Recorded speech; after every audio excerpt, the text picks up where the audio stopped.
add something about the VFX of the film. जो VFX है film की, I think it plays a very important part. वो एक in its own ways one of the biggest heroes of the film.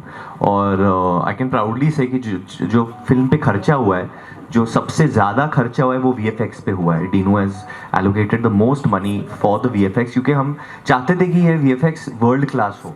That's why we got a studio. जो studio ने काम किया है MPC, उन्होंने बहुत सारे क्रीचर फिल्म्स किए हॉलीवुड में ग्लोबल लेवल पे. तो ताकि जब हमारी ऑडियंस आके ये फिल्म देखे तो वो कभी वो निराश ना हो, या उन्हें ऐसे नहीं लगे हाँ अच्छा था बट यार वो किसी की इंग्लिश फिल्म में बेटर रहता है. वो ही लेवल पे होना चाहिए, क्योंकि आज की ऑडियंस वो लोग एक्सपोज्ड हो गए to all types of cinema. Right, sir. Anything you want to add about the VFX of the film? I think what is very very important is this is a film when you see you'll be proud of the VFX. Generally we watch a film and we see and we almost think that हमारा थोड़ा second hand VFX होता है. This is something which is world standard. When you see this wolf, it is fully Indian in culture and of quality that even anyone sitting in Hollywood will say ke well done. So I think this is something as Indians will be really, really, really proud of. Okay. Before I hand it over, werewolf basically comes out of a very strong emotion inside of you. तो आपकी real lives में, what is that one thing that awakens the bhediya inside you? Varun awakens the bhediya. He asks so many questions and he calls so many times in a day. So I think Varun can evoke the bhediya in anybody. He's that passionate when it comes to a film. आप वरुण? मेरे लिए I think मेरी फिल्में, मैं बहुत protective हूँ मेरे फिल्मों को लेकर. तो जब भी कोई कुछ बोलता है या जब भी कुछ अच्छा नहीं होता है तो वो भेड़िया जागरूक हो जाता है. And Kriti? आई थिंक मैं जब भी कोई भी तरह के बायसेस देखती हूँ, whether it's men, women, whether it's religions or any kind of biases, I think that bothers me a little. तो वो थोड़ा सा एक मेरा भेड़िया वाला रूप तब आ जाता है. Right. Okay. So now we open it to the press, but before that, can we have Varun and Kriti do the famous bhediya howl? Okay, we'll start, but I think let's start with the press, then in the end we'll howl for sure. At the end we'll make everybody howl. Yeah. Okay. Yeah. हाँ जी ma'am. जी एक tiger है. उस वक्त जब मैंने देखा था and I really like the. और इनफैक्ट जब ये फिल्म ऑफर भी हुई थी मुझे, तो अमर ने बोला था कि यार obviously there are films like Twilight और ये सब बन चुके हैं, बट हमारी जो प्रेरणा है ये जो हमारे हिंदी फिल्म के इतिहास है वहाँ से ही हुई है. चाहे वो जुनून हो या चाहे वो नागिन हो, ये सब फोकलोर जो है वो हमारे ही कहीं ना कहीं भारत के आप छोटे छोटे कोने में चले जाओ, विलेजेस में चले जाओ, ऐसे बहुत कहानियाँ होती है कि कोई आदमी या औरत अगवा होगी या वो खो गई एक जंगल में, खो गए जंगल में और फिर कोई दूसरे रूप में धारण होकर वापस घर लौटे या कुछ अलग लैंग्वेज में फिर बात कर रहे हैं. तो ये हमें हमेशा सुनने को मिलती है. बचपन में ये कहानियाँ लोग बताते हैं, दादी या नानी बताती है. और उस वक्त क्योंकि हम लोग जो सिटी में रहते हैं या टाउन्स में रहते हैं, वो अक्सर हम लोग बोलते हैं हम लोग अपना पूरा जो बिलीफ है साइंस में डालते हैं. हम लोग को ये सब चीज़ें नहीं बिलीव करना है, बट कहीं ना कहीं ये सब चीज़ें भी होती है, ये हमारे दुनिया में है. Supernatural elements do are there, miracles do happen. कुछ चीज़ें ऐसे होती है जो साइंस सपोर्ट नहीं करती है, अभी उसे हम क्या कहेंगे. तो वो एलिमेंट्स भेड़िया में है. एंड मेहनत तो बहुत लगी है. और जो अमर कौशिक है हमारे डायरेक्टर, उनके पूरे जो विजन था उनका, बस मैंने वो फॉलो किया है. 6 से 1 साल तक, 6 महीने से लेके 1 साल तक बहुत मेहनत हुआ है हमारा. देखिए प्रेशर तो मुझे लगता है हर व्यक्ति पे होता है हर दिन में. मैं अपने इतने दोस्तों से बात करता हूँ जो अलग काम करते हैं, मतलब ये इंडस्ट्री में नहीं है, और वो भी प्रेशर लेते हैं. आजकल मैंने देखा है काफ़ी जो युवा पीढ़ी से लोग हैं, नौजवान हैं, वो इतना प्रेशर लेते हैं हर चीज़ में, क्योंकि सोसाइटी प्रेशर होता है. सोसाइटी प्रेशर इतना होता है, चाहे वो माँ बाप डाल रहे हैं, रिलेटिव्स डाल रहे हैं या लोग डाल रहे हैं. अब ये हमारे ऊपर है कि हमको कितना लेना है नहीं लेना है. तो कहीं ना कहीं after some time I have decided कि मैं जितना भी आवाज़ है, ये सोशल मीडिया का आवाज़ है या लोगों का आवाज़ है, वो मैं म्यूट पे डालना चाहता हूँ. और मैं क्या हूँ, मैं एक एक्टर हूँ. मैं जो मेरे हाथ में, मैं बस उससे संभालना चाहता हूँ. जो रिजल्ट होगा, पहले मैं बहुत रिजल्ट ओरिएंटेड होता था, नहीं ये होना ही होना है. बट मैं भगवान थोड़ी हूँ कि मैं बोलूँगा तो ऐसा हो जाएगा.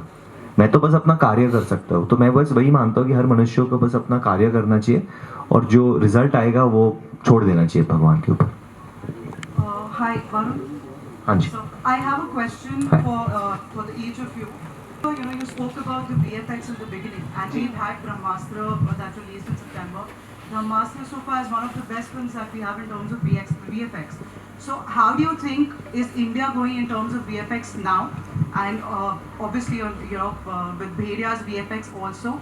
And Varun, you have Citadel coming up, the Citadel India. So, what are the preparations? When are you beginning the shooting for that? And also, Kriti, for you, you have one of the biggest projects coming up which got delayed recently, that is Adipurush.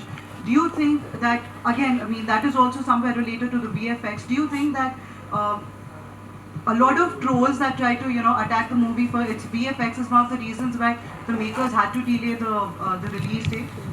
So, your question for me was, so Brahmastra's VFX, you can see, right? We want you to watch Bhedia and think that you watched a real wolf.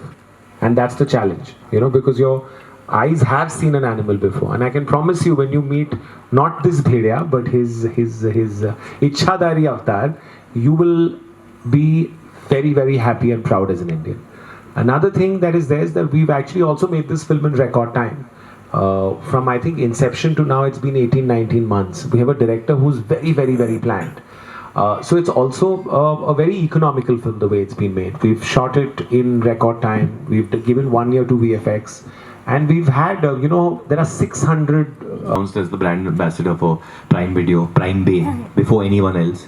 So जो खबर आप मैं आपका भी job कर रहा हूँ वहाँ पे, तो जो खबर आप दे रहे हैं वो मैं ड्रॉप करूँगा very very soon. But all I can say it's going to be Prime. There's some time, but it's going to be Prime. Coming to my question. As Om Raut, my director, has mentioned in the note that was brought out, it is a film that we all are extremely, extremely proud of. It is a film which is of a grand canvas. It's a part of our history. It is extremely important, and it needs to be put out in the right way and in the best possible way, because that's what he also had envisioned. So yeah, a 1 minute 35 second teaser came out, and I guess there's a lot more to the film that he needs to work upon, which needs that time, and we all want to give it the best shot, because this is an opportunity to get our history, to get our religion globally out there. And it's a story that we all are proud of, so it needs to be done in the best possible way. And I think he's going to give it all the time that it needs and all the effort that it needs, because the heart and the soul is in the right place. Varun, ठीक sir, अभी तक हम वरुण धवन के 2 अवतार जानते हैं। एक बदलापुर अक्टूबर वाला जो वरुण धवन था वो, उसके बाद जुड़वा कुली नंबर वाला जो कॉमेडी वाला वरुण धवन हम वो जानते हैं। बाप राप पे आपके आने के पहले हमने अभी ट्रेलर देखा है, ये जो तीसरा वरुण धवन निकल के आ रहा है, दोनों का मिक्स करके ब्लॉकबस्टर है ये एकदम। वो थैंक यू सर। कितनी मेहनत लगी है आपकी, ये तीसरा वाला जो भास्कर निकला है बाहर। और मैं ये जानना चाहूँगा सर कि इसके पहले भी जो मूवीज आई थी वो तो सबने देखी है, लेकिन ये जो हमने देखा है आज, ये कुछ एक्स्ट्रा ही था और कुछ बहुत ज्यादा था। तो कितनी मेहनत की है आप दोनों ने इसमें? इसके पहले भी जो आप दोनों ने साथ में मूवी आई थी उसमें भी आपकी दोनों की केमिस्ट्री काफी लाजवाब थी। Thank you, इस मूवी के अंदर भी लाजवाब दिख रही है। Thank you. पहले तो आपके प्रशंसा के लिए मैं आपका धन्यवाद करता हूँ। और एक्चुअली मेहनत सबसे ज़्यादा इसमें इनकी लगी है, जो प्रोड्यूसर साहब है हमारे, डीनू है, जो मेरे दोस्त भी है। बदलापुर मैंने इनके लिए ही की थी। तो हमेशा जब ये फिल्म लेके आते हैं, कुछ ऐसे इतना हट के लेके आते हैं कि मैं, जहाँ मेरी सोच खत्म हो रही है रोल को लेके, उनकी शुरू हो रही है मेरे लिए। तो इनकी बहुत, लोगों की तो बहुत उम्मीद है मेरे से, मेरे फैंस की, मेरे माता पिता की। पर मुझे लगता है कि इस दुनिया में डीनू हमेशा सोचता है कि यार वरुण तू ये कर सकता है। तू, जहाँ लोगों को लगता है कि तेरी टैलेंट खत्म हो रही है, मुझे लग रहा है तेरी टैलेंट शुरू होती है, तू कर सकता है ये। तो he only wants to challenge me. And बहुत अच्छा है कि मेरे लिए ऐसा सोचता है। बहुत इंपॉर्टेंट है कि आपके लिए कोई आपको वो दर्जे पे रख के आपको वो लेवल पे सोचे एक टैलेंट की तरह। So I am very thankful for Dinu. And मेहनत तो ऑब्वियसली मैंने की है, क्योंकि इतना विश्वास इन्होंने डाला है मुझ में। It's my biggest film, my best film Bhediya. And एक बहुत बड़ी रिस्पॉन्सिबिलिटी है ये फिल्म में। और ना ही कि डीनू पर, इनकी पूरी फैमिली ने बहुत मेहनत की है। इनकी बहन है यहाँ पे पूजा, जो जिन्होंने भी प्रोड्यूस किया है, वहाँ पे छुपी हुई है, उनको बिल्कुल कैमरा पसंद नहीं है, बट पूजा ने भी बहुत मेहनत की है। And Amar obviously. So I am just very grateful कि मुझे इन सब के साथ, इनके साथ भी वापस काम करने को। सो आप जो कॉमेडी वाला वरुण लोगे ना और बदलापुर वाला वरुण लोगे ना, तो उसको अगर आप मिक्स कर दोगे ना तो भेड़िया वही बनता वही है। That's what he said. Actually आपने बहुत सही पकड़ा है। Okay.